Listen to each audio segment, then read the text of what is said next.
The Tiny Dragon's Wish. One bright spring morning, Max the Yorkshire Terrier chased butterflies across the flower fields near his home. As he bounded over a hill, he spotted something unusual, a flash of shimmering green and a trail of smoke coming from behind a daisy bush. Max trotted closer and peeked inside. There, tangled in clover and sneezing tiny puffs of sparkly smoke, was the smallest dragon Max had ever seen. The dragon was no bigger than Max himself, with emerald scales, tiny wings, and a long tail that curled like a ribbon. "Are you okay?" Max barked gently. The dragon sniffled.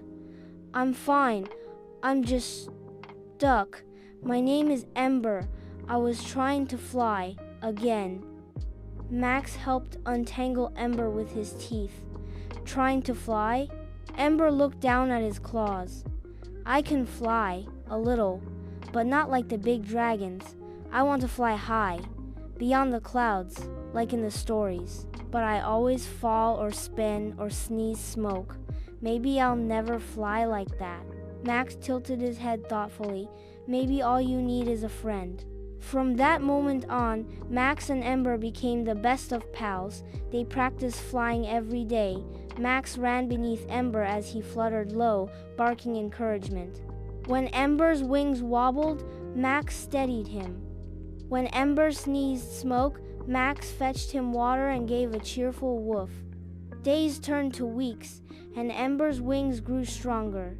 But still, he never dared fly higher than the trees. One evening, as the sky turned golden pink, Max looked up at the puffy clouds above. "What if today's the day?" he said. "What if you're ready to soar?" Ember swallowed nervously. "What if I fall? Then I'll be there," Max said simply. "But what if you fly?" That was all Ember needed. He took a deep breath, flapped his wings, and lifted off the ground, higher than the fence, higher than the treetops. Max ran below, barking with joy. "You're doing it!" Ember kept rising. The wind caught his wings just right, and with a joyful roar, he soared above the clouds, spinning and looping in the sky like a sparkly ribbon. Below, Max barked and danced, watching his friend become the dragon he always dreamed of being. When Ember returned, panting and glowing, he landed beside Max and laughed. "I flew! I really flew!"